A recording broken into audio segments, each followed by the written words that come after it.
tenemos un tema que tiene su enlace, desde luego, con la última lección de la santificación, acerca de la cual había una pregunta de José Luis. ¿La vas a hacer o...? Si te sobra tiempo, Nunca sobra tiempo, porque tiempo lo tenemos todo, ni sobra ni falta.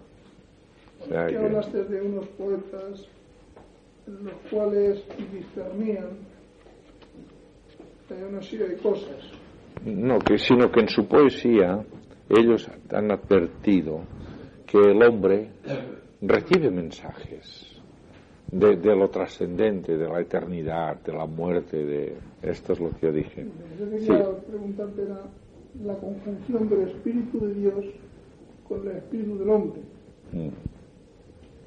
Porque yo siempre he encontrado un problema en cuanto a cómo conjuntar estos dos espíritus dentro de una sola persona. Mira, no es un problema, yo entiendo que es un misterio. ¿Cuál es la forma operativa del Espíritu de Dios para llegar a remover los pozos últimos de nuestro espíritu? ¿De qué se vale? ¿De qué utiliza? ¿No? Nosotros sabemos ya por una cosa ya de una información muy buena que tenemos de parte del Señor, que hay espíritus administradores que actúan a favor, por lo menos, de los creyentes, es seguro, ¿no? Y lo cual quiere decir que hay, por decirlo así, hay agentes que operan cerca de nosotros de parte de Dios. Esto es lo que tenemos en la Biblia. Ahora, la manera como el Espíritu de Dios opera, el punto de contacto operativo de Dios con el Espíritu del hombre, pues no lo sabemos. Es Él. ¿Cómo tiene acceso a esta parte tan íntima del ser y del hombre? Y te puedo preguntar igual, ¿y cómo tiene acceso Satanás? También, ¿sabes? ¿Qué manera tiene de entrar? Entra por nuestra cloaca o por nuestra buhardilla, no lo sé por dónde entra, ¿no? ¿Entiendes? Pero penetra nuestra intimidad. Gratuitamente, inesperadamente, igualmente nos viene un pensamiento bueno como una falacia, como un pensamiento malo. ¿Por dónde vienen estas cosas, ¿Cuáles son las vías de acceso? Un misterio, ¿no?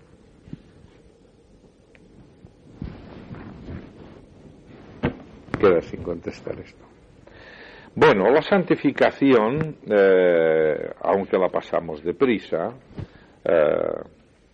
vimos que había un hecho posicional, hay una declaración teológica que reclama la fe teológica también, de creer que así es, resucitados en Cristo, santificados en Él es hecho por nosotros todo esto y nosotros lo somos en Él. Todo esto es posicional, pero luego hay una santificación práctica que se manifiesta, toma cuerpo y forma carácter incluso del creyente de una manera práctica. Es una cosa ya de cada día, el apartamiento de la identidad del creyente para la finalidad suprema que Dios le ha hecho ser lo que es, ser hombre y ser creyente, es decir, haber recuperado la identidad que con el pecado había perdido, la ha reencontrado en Cristo, y de una manera, aún estando en la carne, que ahora lo veremos, y de una cierta manera, pues la encuentra en sí mismo, en la medida en que él es obediente a la palabra de Dios, que se produce el fenómeno de la obediencia. Supimos también que la base de todo esto era la cruz y la resurrección, y luego que hay una escala para seguir la santificación práctica, ¿no? Como es la consideración, la contemplación del Señor, ¿no? De la gloria del Señor, el estudio de la palabra. Santifícalos en tu verdad, tu palabra es la verdad. Y luego luego también esta separación práctica del mundo. Citamos aquellos versículos de 1 Corintios o de 2 Corintios. Salid de en medio de ellos, allí el capítulo 6 de 2 Corintios. Salid de en medio de ellos. Hay un momento en que hay una acción concreta que consiste incluso en un desplazamiento físico, de un lugar a otro. Salid de en medio de ellos. Huye los deseos juveniles. Tú huye de todas estas cosas y sigue la justicia, la paz. Y explicamos cómo al mismo tiempo que se inicia un movimiento, con un solo movimiento se realizan dos cosas. Te alejas, te separas de lo malo y te afirmas en lo bueno. Es decir, que la santificación entonces se perfila no solamente en el apartamiento del mal, en la separación del mal, sino en la afirmación en el bien. Que lo cual quiere decir que tu carácter se afirma. Bueno, está también la oración, está la diligencia por parte del creyente. Es muy interesante, por ejemplo, cuando se habla aquí de este versículo de Judas, que para que por lo menos rematemos un poquito lo del otro día, como dice así en el versículo 20, aquí se cita el 20, no, pero yo pongo el 20 y el 21 juntos. Pero vosotros, oh amados, edificándoos sobre vuestra santísima fe, daros cuenta que aquí la fe recibe un calificativo superlativo. Podría ser vuestra santa fe, ¿no? Pero no, santísima fe. Santísima fe. Edificados sobre vuestra santísima fe. Es decir, que la fe, una vez dada a los santos, que es a la que se refiere Judas en estos primeros versículos, en el versículo 3, habla la fe, una vez dada a los santos, es el contenido doctrinal, el patrimonio de la revelación de Dios dada a los creyentes. Cuando Dios la ha dado es que ya la tenemos, está en nuestra mano, en forma está plasmada en hojas, en tinta, pero es un patrimonio que tenemos, ¿no? Y entonces dice aquí, pero vosotros, amado, en contraste con todo lo que acaba de decir de los que no tienen el Espíritu, edificando sobre vuestra santísima fe. Es decir, que la misma fe ya tiene una oriundez de santidad superlativa. ¿Por qué? Porque la fe está formada sobre la base, esta fe, esta declaración tremenda, este patrimonio, está fundamentado en la palabra. Y la palabra, algunas veces lo he dicho, ¿no? Es una maravilla eterna. La palabra de Dios es eterna, pero la misma palabra por la que recibimos la palabra de Dios, las mismas formas, todo esto, es una cosa tremenda, es la única cosa que no ha sido creada. La palabra, el sentido de comunicación, y aquí dice, entonces, edificados sobre vuestra santísima fe, sobre esta procedencia, orando en el Espíritu Santo, ¿veis? Orando en el Espíritu Santo, conservaos en el amor de Dios, esperando la misericordia de nuestro Señor Jesucristo para vida eterna. En estos dos versículos hay una gran declaración. Pero esto me gusta no quedarme solo con Judas 20 en cuanto a la idea de la oración, sino que la oración es buena para la santidad del creyente, pero habida cuenta de la trayectoria que tiene, sobre la base de una revelación hasta llegar a la misma vida eterna. Y un gran apuntamiento, que es el que quería destacar. En estos dos versículos, y operando en relación con el asentamiento del creyente en la fe y proyectado hacia la vida eterna, está la Santísima Trinidad. Están el Padre, el Hijo y el Espíritu Santo. Orando en el Espíritu, conservaos en el amor de Dios, esperando la misericordia de nuestro Señor Jesucristo. El Padre, el Hijo y el Espíritu Santo, aquí completamente abocados de lleno, al lado del creyente, para afirmarle en la santísima fe y proyectado hacia la vida eterna. Son cosas que son dos versículos que cuántas veces los hemos leído y nos hemos deslizado por encima, ¿no? Y es tremendo. Y bueno, viene la santificación en los escritos de Juan. Pues bueno, es todo un tratado, claro, la santificación en Juan. Estas precisiones que hace él, que llega un momento en decir, mira una cosa, no améis el mundo ni las cosas que están en el mundo. Si algún ama al mundo, el amor del Padre no está en él. Se notan la separación de bloques, la situación posicional, y luego la misma entidad. ¿Lo que hay en el mundo qué es? Pues la concupiscencia de la carne, la concupiscencia de los ojos, la soberbia de la vida, los deseos mal informados. Bueno, pues esto es del mundo y no es del Padre. Es como hay una separación de bloques, de tal manera que la mente se clarifica. Y luego también la meta de la santificación dijimos que era el tribunal de Cristo, ¿no? Y en el tribunal de Cristo llegamos a decir finalmente allí es el día que más tememos y el día que más deseamos, porque es el día en que las cosas que realmente no son ni han sido en nosotros ni deben ser sufrirán aquella prueba tremenda, ¿no? Que se tiene que manifestar que nanay, que no era esto, como dijera alguna vez el famoso Ortega en las Cortes, no es eso, pues alguien nos lo dirá a nosotros y dirá, no Juan, no era eso, y yo diré, pues Señor, es verdad, no era eso.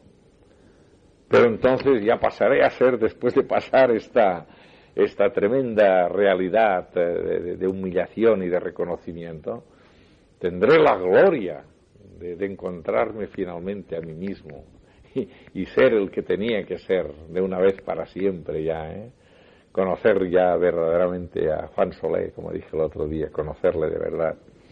Así que yo creo que esto es muy bueno. Y hoy tenemos aquí la cuestión de la carne y del espíritu. Este es nuestro estudio de hoy, ¿no?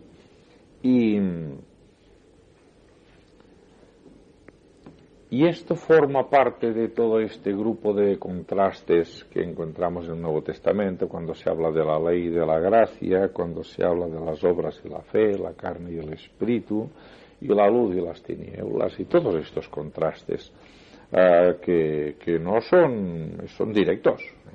Ahora bien, algunas cosas se nos formulan, como por ejemplo aquí, que se tiene que explicar los distintos significados que tiene en la palabra de Dios la palabra carne, ¿no? Que tiene connotaciones distintas, unas son literales y otras son únicamente expresivas de una realidad que va implícita en la idea de carne. Por ejemplo, aquí se habla de una serie de versículos en las que es literal, carne como sustancia del cuerpo humano. Pues es esto, no. Y aquí no hay implicaciones morales. Esta carne ni es buena ni es mala, no, es el cuerpo, nada más. Y a estos efectos, por ejemplo, tenemos aquí uno de los versículos citados, es Gálatas 2:20, ¿no? Bueno, dice, no vivo yo, sino que vive Cristo en mí. Es una declaración espiritual de alto nivel, no vivo yo, vive Cristo en mí. Y lo que ahora vivo en la carne, pero esta expresión en la carne es lo que vivo en mi humanidad, en mi realidad humana. Claro, porque luego dirá el mismo apóstol Pablo, en otro texto dirá, pero los que están en la carne no pueden agradar a Dios. Bueno, Señor, ¿cómo lo entendemos esto? Hombre, hay que mirar el contexto. No vivo yo, vive Cristo en mí. Esto es el reconocimiento es una declaración espiritual de alta conciencia, ¿no? Y vive Cristo en mí. Y aún lo que ahora vivo en mi carne, en mi humanidad, lo vivo en la fe del Hijo de Dios que me amó y se entregó, etcétera, etcétera, ¿no? Ahora, luego ya llega a las otras. Luego también significa el hombre o la humanidad, ¿no? Esta declaración, ya que el verbo fue hecho carne, fue hecho hombre, ya que el verbo fue hecho carne, ¿verdad? Ahora él fue sin pecado, fue una humanidad perfecta, ideal, fue la restauración de Dios en cuanto a lo que él quería que fuera el hombre. Y allí tenemos al hombre por excelencia, ¿no? En la declaración doctrinal de aquel himno de primera de Timoteo, sin contradicción, grande es el misterio de la piedad. Dios ha sido manifestado en carne, ¿no? Es decir, Dios ha sido manifestado en hombre, en humanidad. Es nacido de mujer, nos dirá en otro lugar con una expresión directa y hermosa, desde luego.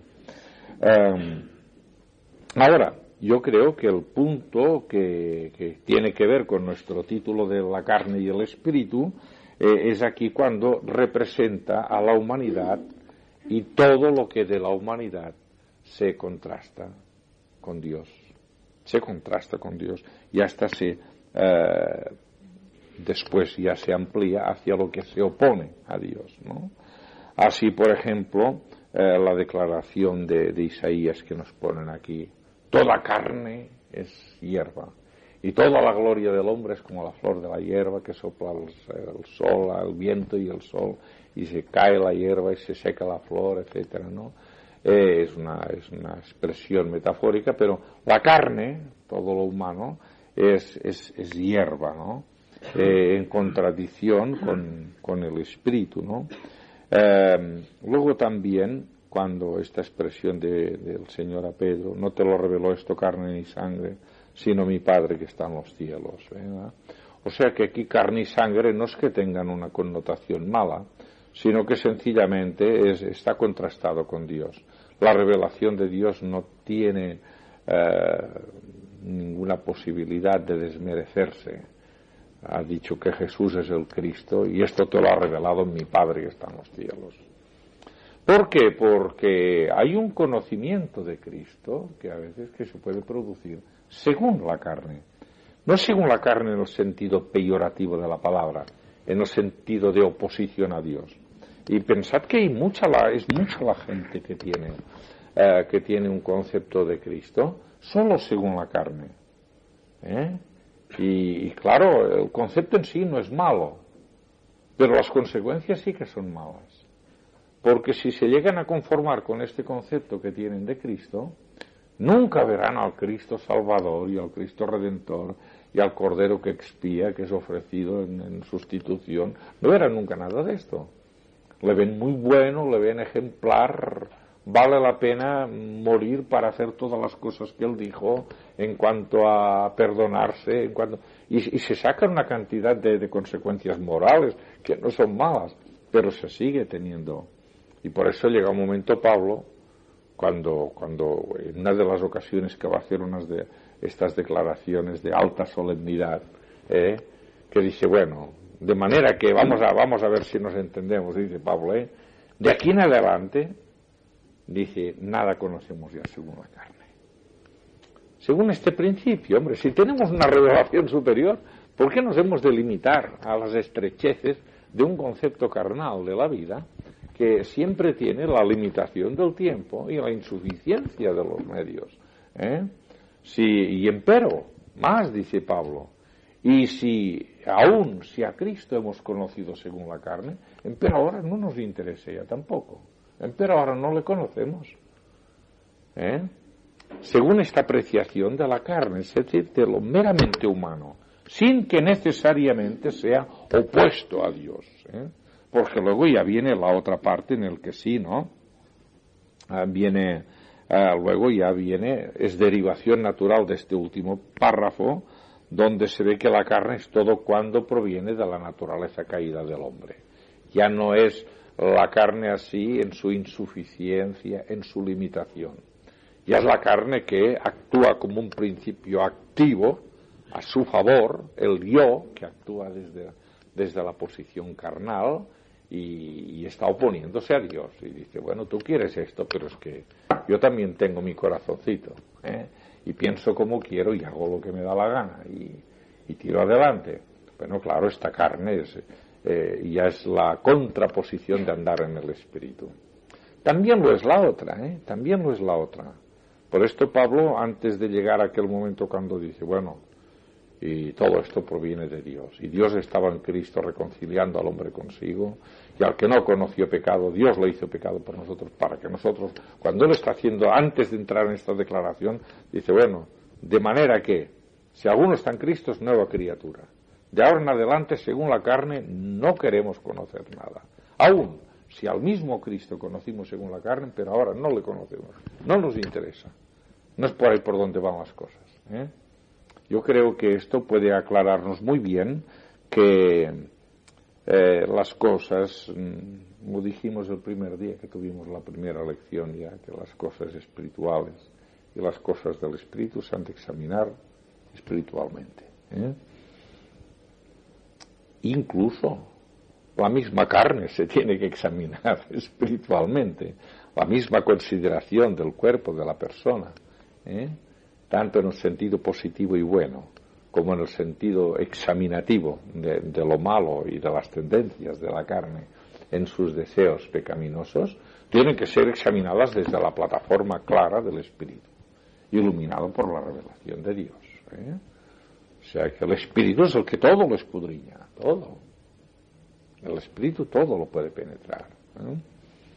Ahora, la mera información carnal, pues deja al Espíritu en pañales, y por ahí no vamos a ningún sitio. Ni aun si a Cristo conocimos según la carne, pero ahora no le conocemos, no interesa. Bueno, luego hay toda esta serie de enseñanzas bíblicas sobre la carne, ¿no? Que esta inutilidad está afectada a la carne. Yo siempre he dicho que hay una transmisión genética del pecado. Algo pasa de un ser a otro, ¿verdad? Al nacer un nuevo ser humano por la conjunción, ¿verdad?, de unos padres, allí se traspasa algo que viene desde el principio.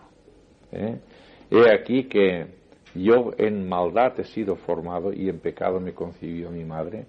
Aquella declaración del Salmo 51 me parece de las más grandes que tenemos en el Antiguo Testamento en cuanto al propio examen de la personalidad y de la oriundez de esta frustración que constituye para todos el pecado. Y es que en pecado me concibió mi madre. Hay una cosa genética aquí. Y fijaros bien, incluso de esta realidad primera, y en el mismo arranque no me alcanza incluso culpabilidad. Estoy afectado de una realidad trágica, pero de la que no soy culpable. Por esto que la declaración de Pablo en Romanos 5, del 12 en adelante, pues supone una liberación del concepto. ¿Y qué pasa entonces con este niño que, estando afectado por el pecado, no es culpable del pecado? No tiene culpa. Tiene culpa, la culpa que tiene asociada a la raza. Pero de esta culpa solamente se irá asociando a medida que va siendo mayor, cuando ya él desarrollará el pecado y lo desarrollará conscientemente. Y será el responsable ante su propia conciencia, que también la tiene en el momento de nacer, y es luz de Dios, y tendrá que responder de esto. Yo creo que esto es muy importante tenerlo en cuenta, ¿no? Pero aquí está, que luego viene, en maldad he sido formado. No solamente me concibió mi madre en pecado, sino que luego he sido formado en maldad. Ya el desarrollo, mi crecimiento, ya está condicionado por todo un ámbito humano en el que todo es proclive hacia la carne, no hacia el espíritu, es decir, que todo está en maldad he sido formado. Ahora bien, aquí hay la solución dada aquí, ¿no? Si lo que nació mal, pues que vuelva a nacer. Y si vuelve a nacer y vuelve a nacer bien, pues ya tenemos lo que queríamos. El nuevo nacimiento es la gran solución, ¿no? Ahora, la desobediencia y el pecado del hombre, pues resulta que El hombre está bajo condenación, está esto afirmado una y otra vez, y lo tenemos en esta declaración que aquí se cita de Génesis 3, y llega también a la culminación de Romanos 8, en 7 y 8, y tenemos todas estas afirmaciones, ¿verdad? Que lo mejor de esta carne, que está afectada por el pecado, lo mejor de los hombres, dice el Señor Jesucristo, es abominación delante de Dios. Es abominación. Está todo de alguna manera, de lejos o de cerca, está afectado por el pecado. Todo. Incluso en el mismo hecho de que no es perenne, de que perece. Las cosas que perecen, las cosas que pasan, que dejan de ser. Así pues, lo que la gente entiende como bonito, como bueno, que dice aquí, todas estas justificaciones que el hombre puede hacerse dentro de un entramado moral, el hombre moralista, que llega a formarse una moral sui generis, y no precisamente una moral mala, puede ser una moral buena, que ojalá algunos de los preceptos morales, digamos, surgidos del humanismo más radical que queráis, hoy se fueran tenido en cuenta. Pues no se matarían aquí, no habría los asesinatos del terrorismo y todo esto, ¿no? Pues, por favor, que no es que sea necesariamente malo. Pero es abominación en tanto que el mismo hombre que lo proyecta tampoco tiene capacidad, y está demostrado, para hacerlo prevalecer. Es decir, que hasta incluso la misma moral humana viene a volverse contra el hombre. Pues dice, hombre, pues si tú dices que esto es bueno, ¿por qué no vives conforme a esta moral tuya? Bueno, aquí la cosa que viene ahora sí que es la que creo que es la que más interesa, ¿verdad? Esto que habla ahora de la carne después de la conversión. Y luego, ¿qué se hace con el viejo hombre? Porque si ha nacido de nuevo, pues ya soy un nuevo hombre. Y es verdad que soy un nuevo hombre en Cristo, pero ¿y qué has hecho del viejo? Yo, ahora que un hermano me regaló la colección completa antigua del Camino, y un día la ojeaba, ya no me acordaba que escribí un artículo una vez en el Camino, pero hace de esto lo menos 31, 32 años, en la que yo le escribí al viejo hombre. Yo le escribía a mi viejo hombre, le cantaba la caña, ¿no? Le leía la cartilla y me hizo mucha gracia ahora leerla otra vez, cuando soy muy mayor, ¿no? Pero eso es, ¿qué hacemos con el viejo hombre? Y allí le decía, chico, te tengo que soportar, pero créeme que me da mucha rabia, ¿no? Te tengo que soportar, ¿no? ¿Y qué hago con el viejo hombre?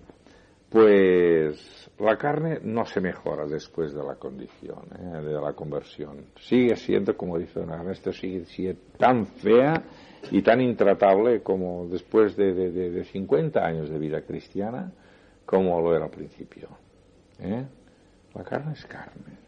Y es la tendencia continua de desobediencia, de apartamiento de Dios, la proclividad de la carne es esta.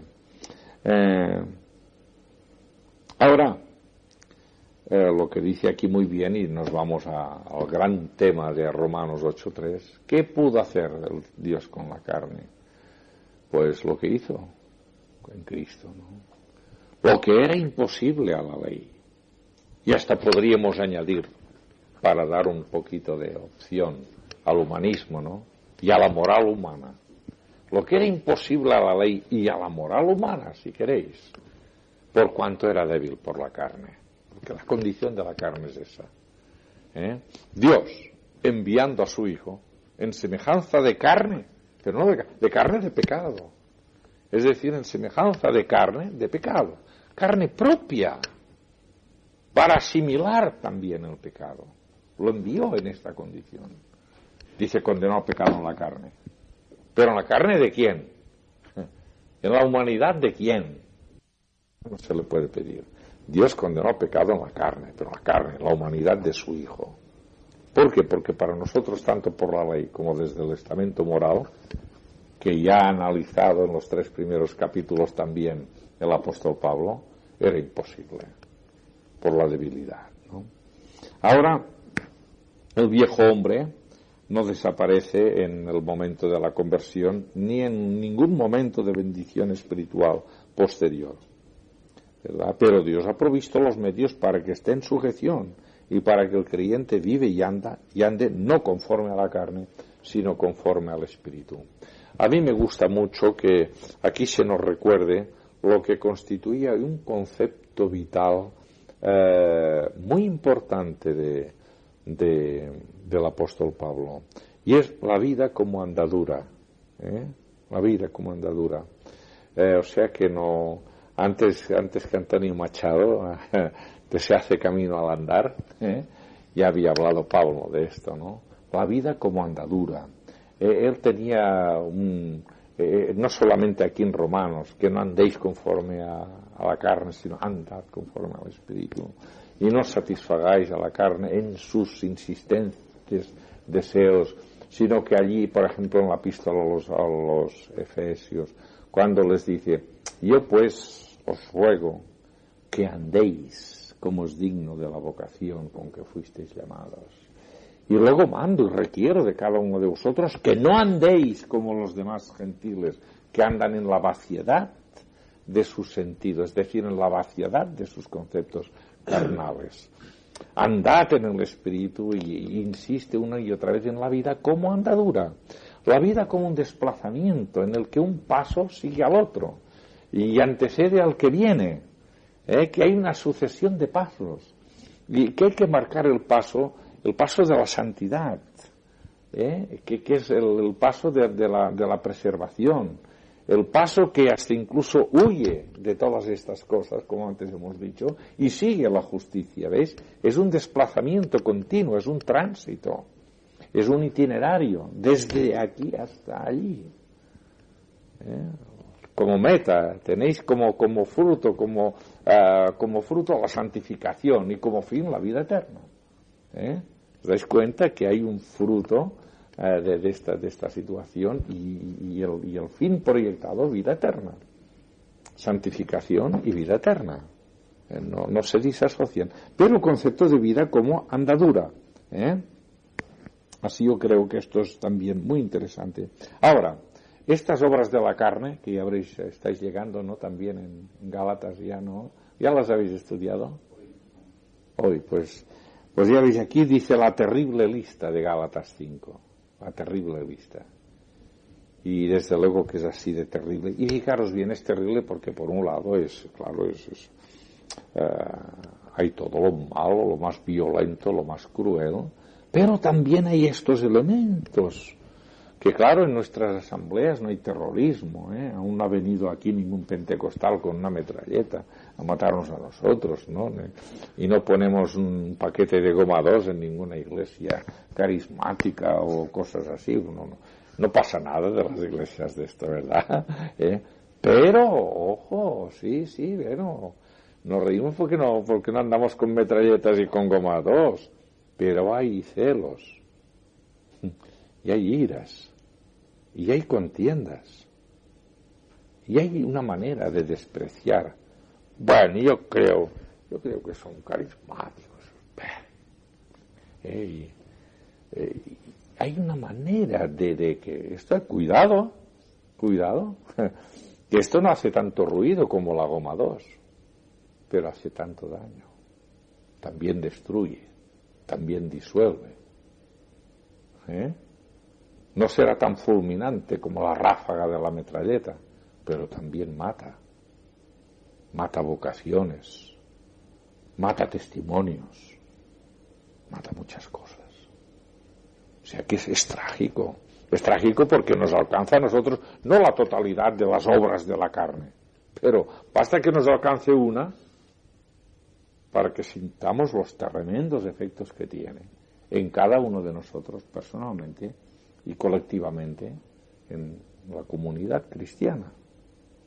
O sea que Fijaros bien aquí a qué punto llegamos, o tendríamos que llegar, de sensibilidad, de cuidado, de ver que al final de cuentas, por muchos motivos que tuviéramos, incluso de concepto teológico, para decir que unos tales hermanos van mal y están equivocados, que una cosa es llegar a la conclusión del grado de error y de equivocación que hay en ellos, y una cosa es el tipo de desprecio personal que podemos sentir hacia ellos. Porque esto, a quien no lesiona es a ellos, es a nosotros mismos. Lo primero que destruye es a uno mismo. Cuando yo estoy con ira o con desprecio hacia otro, yo soy todo lo que soy, menos mi ira, menos mi desprecio, menos mis celos, menos mi contención, menos mi resentimiento, menos mi envidia. ¿Entendéis? Soy todo lo que soy, menos esto. Es decir, que siempre seré menos de lo que soy. ¿Por qué? Porque los frutos de la carne, que están connaturalizados con el pecado, lo único que hacen es destruir vida, destruir testimonio, ¿no? Así que las obras de la carne aquí en Gálatas 5, hoy que los veis, incluyen no solo los pecados escandalosos, ¿no?, sino también estos pecadillos que parece que no tengan tanta importancia, pero que se manifiestan con harta frecuencia en el seno de la familia de Dios. Y me gusta la cita que pone aquí don Ernesto, ¿no?, de 1 Corintios 3, que dice, bueno, yo cuando os convertisteis, yo os di, os alimenté y tal, y después os di a beber leche, pero viandas no. Dice, entonces no podíais, pero es que ahora tampoco podéis. Dice, porque teniendo entre vosotros celos, iras y contiendas, ¿no sois carnales? ¿Os imagináis el efecto de una iglesia que reciba una carta así, tan cualificada, y diga, ¿no sois carnales? Y nos miremos unos a otros y digamos, pues sí. Hombre, ¿y qué? ¿Y está bien que seamos carnales a estas alturas? ¿Qué debierais de ser ya? Debierais ser adultos, hombre, debierais ser ya. Y aún somos carnales, pues sí. Es muy delicado esto, ¿no? Ahora, aquí pone lo antagónico de que llegaréis hoy también en esta definición en Gálatas 5 de la carne y del espíritu, ¿no? Esta lucha, la carne codicia contra el espíritu contra la carne, ¿no? Y luego también está la victoria sobre la carne. Y en primer lugar tenemos aquí las definiciones también aquí posicionales, podríamos decir. Esto tiene que ver con la santidad posicional, ¿no? ¿Cómo el creyente expresa en su bautismo? Pues sí, Señor, murió con Cristo al creer en Él en cuanto a la vieja naturaleza y volvió a vivir en la potencia de la resurrección de Cristo. El creyente cree esto y se posiciona con esta realidad de Cristo. Murió y resucitó. El viejo hombre muere, nace el nuevo hombre. A mí me gusta mucho cuando aquella expresión es Efesios, ¿no? Cuando dice el nuevo hombre creado según Dios. Efesios 4, ¿no? Sí. Y vestidos del nuevo hombre, creado según Dios, en la justicia y santidad de la verdad. Esta es la realidad posicional que nos ha de inducir a la realidad práctica. Debe considerar, el otro día hablamos de lo que hay que considerar, este gran hecho en su vida diaria al percibir los embates de la carne, rindiéndose a la voluntad de Dios. Pero daros cuenta que no se trata de un proyecto de un día, que uno se pone así, como quien dice, heroico, pone así, aquí quiero ser santo, y quiero... No se trata de una cosa, es un vivir de cada día, es andar, andar como es digno de la vocación con que fuisteis llamados. No andéis como los demás gentiles que viven en la vaciedad de su tendencia carnal. Vivid en el Espíritu, vivid en la tensión de que Dios está en el cielo y está en el trono, y de que yo soy de Él y le pertenezco, y que me ha dado un nuevo concepto, una nueva mente, una nueva manera de vivir. Consideraos vosotros muertos en cuanto a la carne, pero vivos a Dios en Cristo Jesús. Consideraos. Uno dirá, bueno, esto es como quien dice un lavado de coco hacia una autosugestión. Pues de verdad, yo no digo que sea un lavado de coco, ni mucho menos, pero ojo con decir que no pueda ser una valoración de la capacidad autosugestiva, porque al final de cuentas la sugestión y la sugestión propia no deja de ser un mecanismo psíquico que Dios pone a nuestra disposición para que lleguemos a la afirmación convictiva de aquello que Él nos ha dicho. Así que yo no me alarmo para que estas cosas puedan tener un elemento de autosugestivo. Para mí no es malo.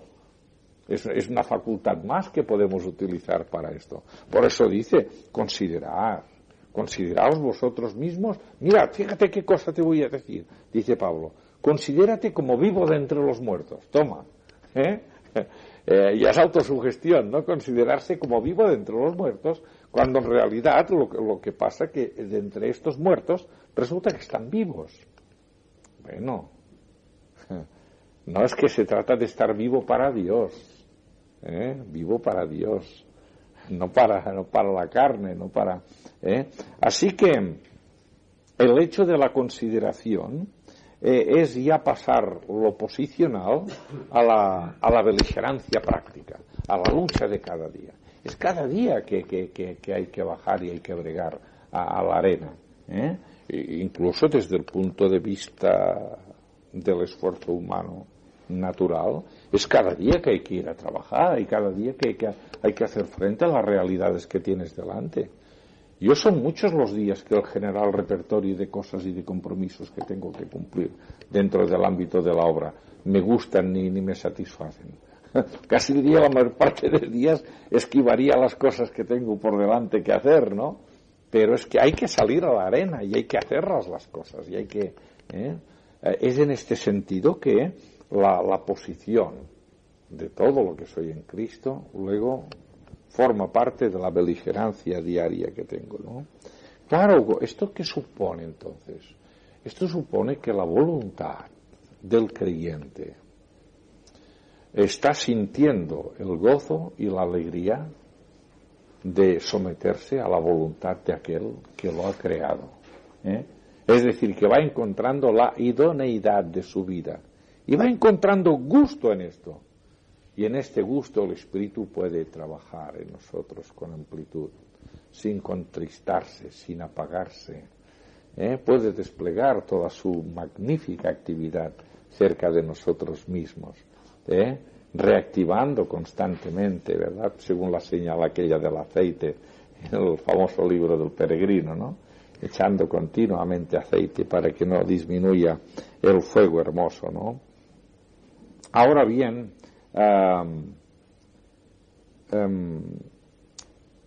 como dice aquí en esta nota final, lo dicho en los apartados exteriores no excusa la diligencia, que es lo que acabo de hablar ahora, y me gusta que cita estas palabras del apóstol Pedro, que como tienen un eslogan, chico, que uno dice, yo me apunto aquí, y hay que leerse toda la escala, ¿no? Dice como a todos los que hemos alcanzado una fe igualmente preciosa y todo esto, como todas las cosas que pertenecen a la vida y la piedad nos han sido dadas de su divina potencia, mediante el conocimiento de aquel que nos llamó por su gloria y excelencia, por medio de los cuales nos ha dado preciosas y grandísimas promesas, para que por ella llegaseis a ser participantes de la naturaleza divina, casi nada, ¿no? Y ahí va todo. Dice entonces, vosotros también, el cuadro general de Dios es este, pero ahora vosotros, tú, Pedro, tú, David, tú, José Luis, tú, Marisa, uno por uno ya, vosotros también,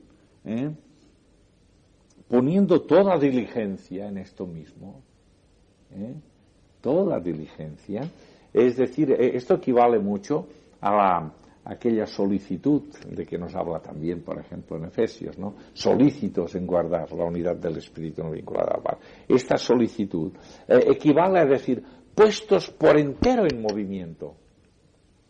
Puestos por entero en movimiento.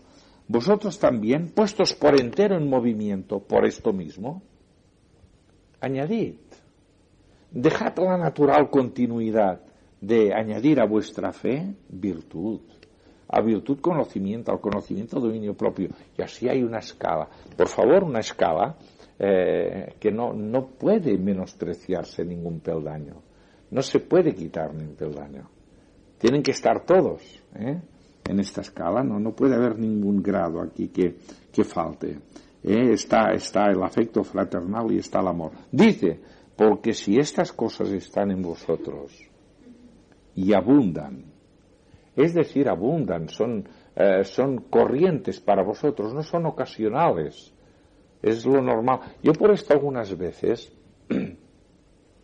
y me alegro, y nos hemos de alegrar, cada vez que se produce a lo mejor un retiro y todo esto, y a lo mejor te viene un joven y dice, este retiro para mí ha sido tremendo.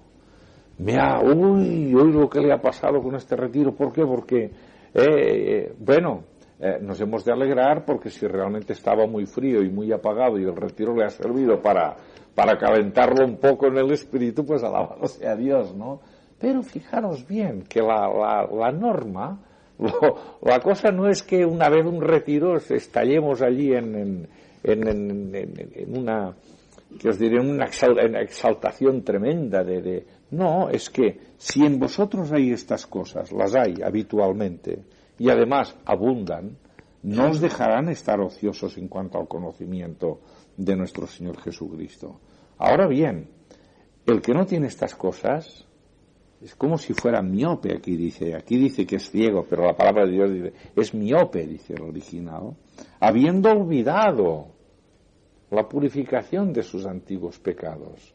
Ha olvidado que hay un pasado que le garantiza que lo que pasó el primer día puede pasar el segundo, y el tercero, y el cuarto, y el quinto, y que la vida esta es para, dice, por lo cual, hermanos, tanto más procurad hacer firme. Procurad hacer firmes. Hay una procura. Hay un cuidado. Por favor, es que no vamos a vivir descuidados. Hay una procura. Procurad hacer firme vuestra vocación y elección. ¿Por qué? Haciendo estas cosas no caeréis jamás. Toma. Por esto digo que es un eslogan que es tremendamente succionador. Uno dice, pues yo me apunto, yo quiero esto, quiero caer más. Hombre, pues aquí tienes la escala. Viviendo de esta manera no caeréis jamás. Y acordaos que entendimos el otro día cuando considerábamos en Primera de Juan 5:18 en adelante, cómo se trata sobre todo de que el pecado no llegue a ser normativo en nosotros. Puede haber una ocasión en la que se conjugan unas situaciones concretas, exógenas, fuera de nosotros, con unas situaciones interiores, por ejemplo, un momento propio de nuestro temperamento, por ejemplo, asociado a una dificultad exterior, más otra pequeña incidencia de cualquier orden, y pueden producir una situación de pecado. Por ejemplo, de una ira tremenda, ¿no? Y verás, tener ira es fruto de la carne, es pecado, me aleja de la comunión con Dios y de la comunión con mis hermanos.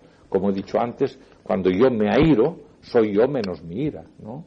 Por lo tanto, ya pecado, ya está, ya es que no salgo de pecado, bueno, alto. Es que lo que no tiene que ser es que la ira ahora sea la normativa en tu vida. Y te pases la vida pegando puñetazos en las mesas y contestando mal a todos los hermanos y a todas las personas. Y no, hombre, no, alto. Has tenido un momento de incidencia que sea alto, pero que esto no sea normativo. Haciendo estas cosas no caeréis jamás en esta vida normativa del pecado. El maligno no le agarra. ¿Sabéis cuando estuvimos explicando aquello del clinch, no? Como los boxeadores que se agarran, ¿no? El clinch aquel, el maligno no le agarra. no llega a imposibilitar sus brazos, a inmovilizarlo. Hay una capacidad de deshacerse de esta presión del pecado. Nosotros también, dice, dejando todo el peso del pecado que nos rodea, ¿veis? Es que hay peso de pecado que se engancha y que uno tiene que decir, hombre, no lo quiero. Claro que se pega, pero como a las rémoras que se ponen en las quillas, ¿no? Toda la rémora náutica, ¿no? Llega un momento en que hay que limpiar los fondos. Lo normativo no es ir cargado de fondos de rémora, ¿no? O sea, hay que quitar todo aquello para que la quilla corte bien y vaya adelante, ¿no? Es decir, que todo apunta hacia este sentido. Bueno, como yo supongo que tendremos ocasiones más adelante en el estudio de Marcos, iba a hablar también sobre el problema de la tentación, pero lo dejo porque la hora ya es ahora. No queda tiempo para preguntas, nada más que unos minutos, pero hay victoria sobre la carne también, ¿no? Hay. Confiad, yo he vencido al mundo. En el mundo tendréis aflicción, incluida la tentación, incluida el continuo asalto de la carnalidad, pero confiad. Yo he vencido, dice el Señor Jesucristo. Yo soy la garantía de vuestra victoria.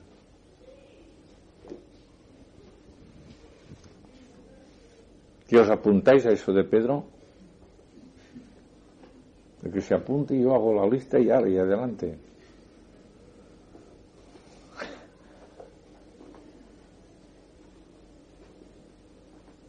Haciendo estas cosas no caeréis jamás. Añadir a vuestra fe conocimiento, ¿no? Sí. Sin embargo, la fe viene por el conocer. La fe está como al revés. No, pero es conocer más.